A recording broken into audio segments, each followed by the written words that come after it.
Данная информационная программа предназначена и для людей с ограничениями зрения и слуха.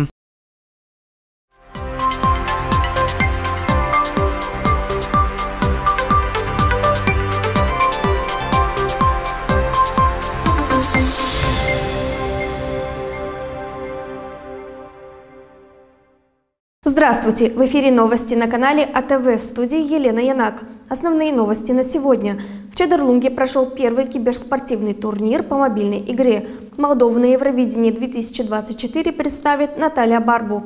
В Камрате прошел вечер народной музыки. Потребители будут платить меньше за природный газ.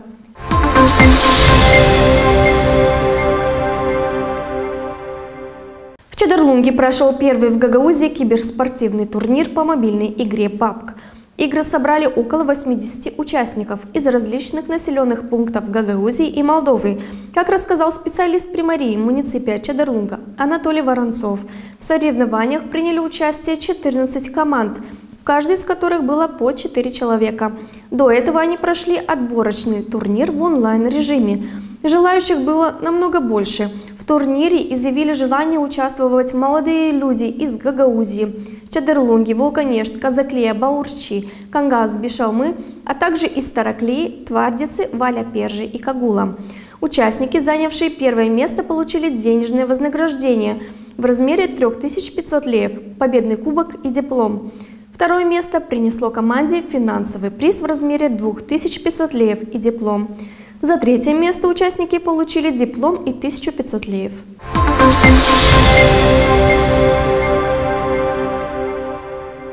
Наталья Барбу будет представлять Молдову на 68-м конкурсе песни Евровидения, который пройдет в этом году в Швеции. Исполнительница победила в национальном отборе с песней «In the Middle». Победительница национального отбора является фавориткой жюри, которое дало ей наибольшее количество баллов. Представитель Молдовы на конкурсе песни Евровидения 2024 выйдет на сцену 7 мая во второй части первого полуфинала. Финал конкурса состоится 11 мая. Отметим, что Наталья Барбу представляла Молдову на Евровидении в 2007 году, которое проходило в столице Финляндии. Она заняла тогда 10-е место. Молдова участвует на Евровидении с 2005 года. Лучшим результатом стало третье место в 2017 году у группы Sunstroke Project с песней «Hey Mama».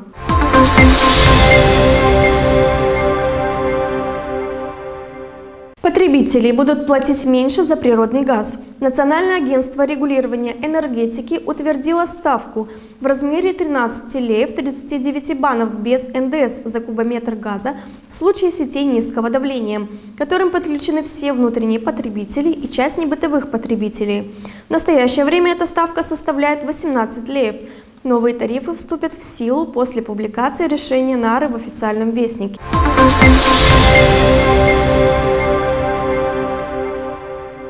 В Камрате прошел вечер народной музыки. Как это было, подробнее в нашем сюжете. В колледже имени Михаила Чакира по традиции прошел вечер народной музыки, в котором приняли участие студенты музыкального отделения и педагоги. Естественно, каждый концерт – это неповторимое мероприятие, поскольку принимают участие разные люди, педагоги, студенты, выпускники нашего колледжа, которые закончили уже высшее учебное заведение и пришли к нам работать. Поэтому каждый раз это что-то новое, неповторимое, но очень хорошее, позитивное и плодотворное. Целью мероприятия стало приобщение молодого поколения к народной музыке, воспитанию любви и уважения к народному творчеству. Как отмечают студенты, чтобы выступать на сцене, надо много работать. Прежде всего, упорный труд над собой. Прежде чем выходить на сцену, нужно много заниматься.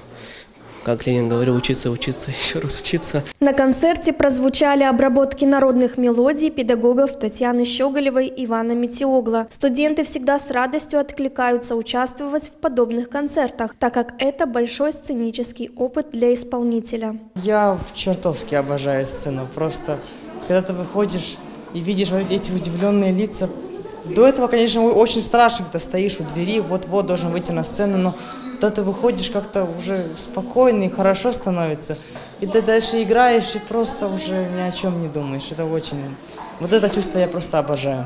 Изюминкой концерта стало произведение начинающего гагаузского композитора Михаила Ротарь. Преподаватель колледжа Наталья Барбанягра отмечает, что она всегда старается включать в репертуар студентов произведения гагаузских композиторов. У каждого композитора свой стиль, свои какие-то приоритеты, и всегда интересно соприкоснуться с молодым дарованием, с такой формой, с такой фразировкой, и утонченной, интересной фактурой.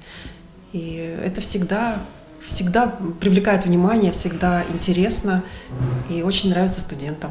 Педагог признается, что важно работать и продвигать произведения молодых композиторов из автономии. Есть дети, которые сами хотят, сами рвутся, и вот когда ты видишь вот такое отношение к музыке, тогда есть интерес вложить в него больше, для его большего развития. Но ты же никогда не знаешь, чем этот человечек маленький будет потом дышать. И когда ты видишь, что он заинтересован, и он делает семимильные шаги, и он идет в Академию музыки, еще по классу композиции, и развивается в этом плане, это здорово, замечательно, потому что ведь у нас здесь нет композиции.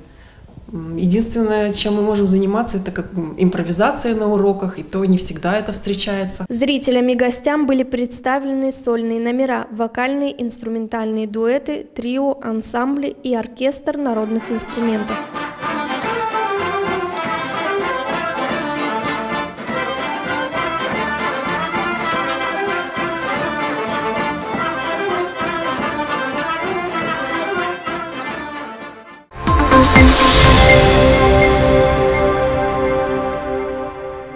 Примария муниципия Камрад ставит в известность жителей о том, что сжигание растительных остатков или другого мусора на открытой территории, в том числе и на своих приусадебных участках, строго запрещено. В случае обнаружения данных фактов будут применены меры административного наказания с наложением штрафа от 10 до 15 тысяч леев. Складирование растительных остатков на муниципальной территории, в том числе возле мусорных контейнеров, также запрещено. Для их вывоза необходимо обратиться в ЖКХ Камрад, который представит такие услуги за определенную плату.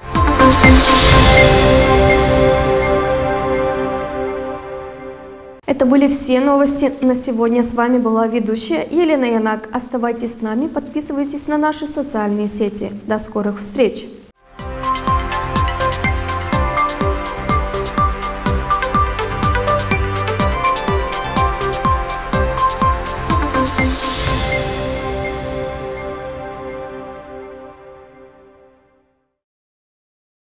Данная информационная программа предназначена и для людей с ограничениями зрения и слуха.